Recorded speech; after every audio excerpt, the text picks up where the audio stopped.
दल यहाँ लेखा भए हुन्थ्यो नि मजासँग, नयाँ दलहरूमाथि राजनीतिक प्रतिशोध साँचिन्छ। रवि लामिछाने, डाक्टर सीके, त्यस पछाडि रेशम चौधरीहरूलाई अवैधानिक तरिकासँग नियन्त्रण गरिन्छ लेखा भए हुन्थ्यो, राखे भए हुन्थ्यो नीतिमा।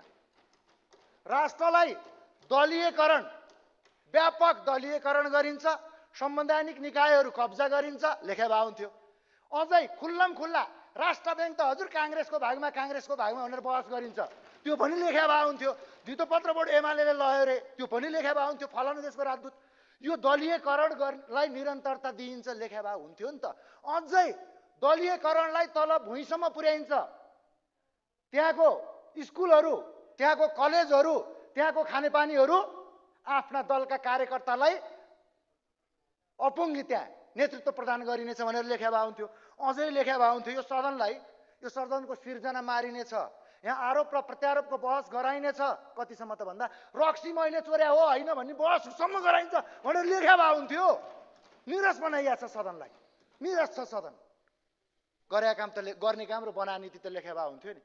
अर्को लेखा भए हुन्थ्यो अनुत्पादक क्षेत्र खोजी लगानी गरिन्छ भनेर लेखा भए हुन्थ्यो।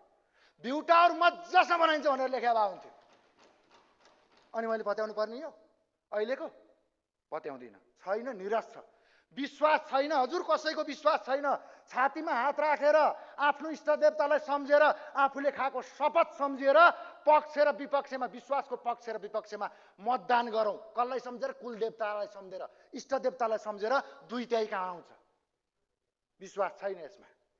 सम्माननीय सभामुख महोदय, अब यसपटक म सरकारलाई सुझाव दिन्न। 29 महिनासम्म यो सदनभित्र आफ्नो अनुभवको विज्ञता भएको क्षेत्रको, आफ्नो अनुभव भएको विशेष क्षेत्रको र आफूले अनौपचारिक रूपमा अध्ययन गर्दै गरेको र अनुसन्धान गर्दै गरेको कृषि क्षेत्र र नेपालको पुँजी बजारको बारेमा मैले व्यापक सुझावहरू दिएको छु। आउँदैन त, नआए पछाडि किन दिने? यो 29 महिना राष्ट्रिय स्वतन्त्र पार्टीका तर्फबाट र हामीले उठाएका र छेडेका बहसहरू, त्यो बहसको अपनत्व यहाँका गठबन्धन र यहाँका दलहरूले लिँदैनन् भने यसपल्ट तपाईँहरूलाई सुझाव छैन। अर्थतन्त्रमा विश्व ख्याति कमाएका हाम्रा पार्टीको सभापति डाक्टर स्वर्णिम वाग्लेले समग्र अर्थतन्त्र सुधारका लागि दिएका सुझावहरू सुन्या छ? कहिल्यै छैन। हाम्रा उपसभापति डिपी अर्यालले प्रवासी नेपालीका बारेमा र श्रमिकका बारेमा दिएका सुझाव कहिल्यै सुन्या छ? छैन। सन्तोष परियारले समानता र समन्यायिकताका लागि बोलेका आवाज यो सदनमा सुनिया छैन हजुर, यहाँको स्पिकरले मात्रै सुन्या हो, सत्ता चलाउनेले सुन्या छैनन्। डाक्टर चन्दा कार्कीले, डाक्टर तोसीमाले सार्वजनिक स्वास्थ्यमा र स्वास्थ्य क्षेत्रमा दिएको सुझाव सुनिया छ? छैन। शिशिर खनालले अन्तर्राष्ट्रिय कूटनीति र शिक्षा क्षेत्रमा दिएको सुझाव सुन्या छ? छैन। सुमना श्रेष्ठले शिक्षा क्षेत्रमा छेडेको बहस, नीतिगत बहस सुन्या छैन। यहाँ शोभिता गौतमले न्याय प्रणाली, हवाई उड्डयन र सुशासनका विषयमा बोल्या सुन्या छ? छेड्या बहस कसैलाई थाहा छ? सत्ता चलाउनेलाई चाहिँ थाहा छैन।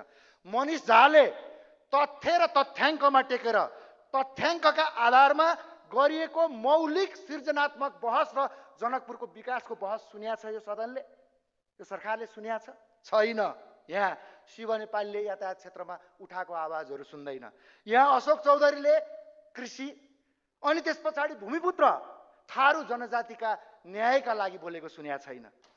यहाँ वृन्दा कठायतले समग्र कर्णाली क्षेत्रको विकासका लागि बोलेका आवाजहरू यहाँ सुनिँदैन। यहाँ के सुनिँदैन? यो गरिमामय सदनमा, यो सदनकै सबैभन्दा कान्छी सांसद हाम्रो दलको सचेतक निशा डाँगीले सञ्चार क्षेत्र र डिजिटल इकोनोमीको बारेमा बोल्या यो सदनले, यो सरकारले जान्दैन, सुन्दैन। वृन्दवासिनी कंसकारले जलनका विषयमा उठाउनु भएको आवाज र मकवानपुरको विकासका लागि बोलेका आवाज सुनिँदैन। यो सदनले लक्ष्मी तिवारीले महिला हक हितका बारेमा बोलेका आवाज यो सरकारले र यो सदनले सुन्दैन।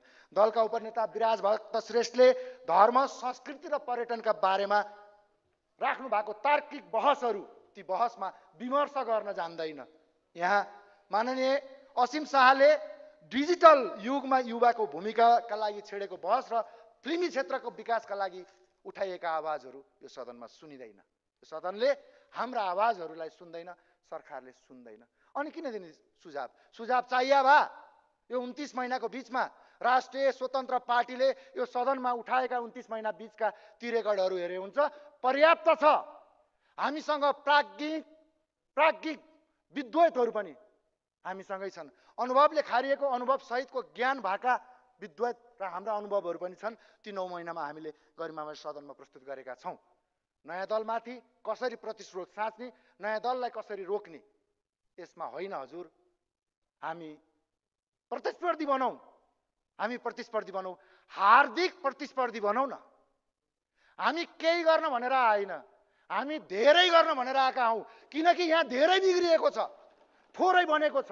थोरै बनाउनको लागि व्यापक रूपमा समयको बर्बादी 10औं गुणा बढी समय लगाइएको छ।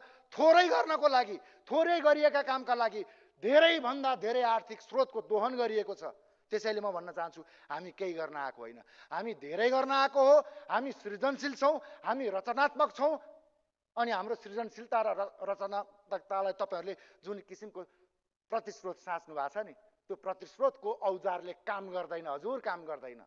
आज यहाँ कर्मठ कर्मचारीहरूलाई जुन किसिमसँग डन्डा चलाइन्छ, लेखे हुन्थ्यो नि, कर्मठ कर्मचारीहरूलाई डन्डा चलाएर कारबाही गरिन्छ। अनि हाम्रो दलको छ नि त त्यहाँ कर्मचारी सङ्गठनमा राजनीति गरेर दलीय स्वार्थका लागि अल्छी र क्षमता नभएका कर्मचारीलाई भने जस्तो ठाउँ दिइन्छ। लेखा भए हुन्थ्यो नि त, गरे त त्यही छ।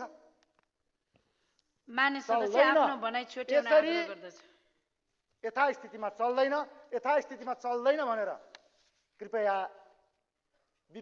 हाम्रो दलभन्दा विपक्षी दलका मान्यज्यूहरू यो यथास्थितिमा चल्दैन भनेर आफ्ना शीर्षस्थहरूलाई छातीमा हात राखेर इष्टदेवता सम्झेर, यो देश सम्झेर, आफ्नो मतदाता सम्झेर सम्झाउनुस्। यथास्थितिमा चल्न दिन हुँदैन। यसका लागि नागरिक तयार छ, हामी तयार छौँ। हामी माथिको प्रतिस्रोतको म निन्दा गर्न चाहन्छु, यो खारेजी गर्न चाहन्छु। आउनुहोस्, रचनात्मक सृजनात्मक प्रतिस्पर्धीको भनौँ। धन्यवाद।